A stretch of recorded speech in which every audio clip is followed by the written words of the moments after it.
Hey friends, had a fun day today. I took my kids to see Jurassic World. Awesome movie. One of the things I love about watching these movies is the hidden symbolism that they tend to work into that.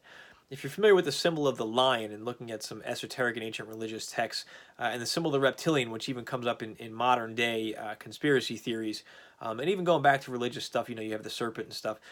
They had those themes playing below the surface. I'd love to see if you guys caught that or are familiar with any of that stuff. In the book I'm writing, Food for the Archons, they talk about the head Archon, the Lord Archon, whose name was Yaldabaoth, and he's said to have had the head of a lion. Now, Yaldabaoth, he believed himself to be God because he could not perceive the divine. He says, there are no other gods before me. He was the jealous God that you read about in the Bible. According to the Gnostics, Yaldabaoth created mankind. And he was mad when Adam and Eve ate from the tree, the fruit of knowledge, the tree of knowledge of good and evil, which was given to her by the serpent who gave her that knowledge.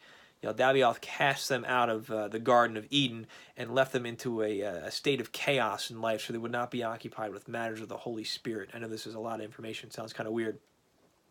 What's interesting is that the lion was on the home of the head geneticists, the people who played God that created the dinosaurs in Jurassic World. That lion theme was all over their house, so I think that kind of ties in. If you look at also Enki and Enlil and stuff in the Sitchin work, the Sumerian text, similar themes there. But they were playing the reptile against the lion symbolically, and there was a scene at the very end of the movie that had almost a direct confrontation. It kind of left you hanging. Again, it seems like nothing if you're not familiar with the symbols, but the symbols were definitely there. I'm curious if you've seen the movie, if you have any thoughts on it. There's something to it. If you're looking for a point of research, look into the symbolism behind the lion and look into the symbolism behind the reptile and the reptilians, and you're going to find some neat rabbit holes to go down on YouTube very late at night.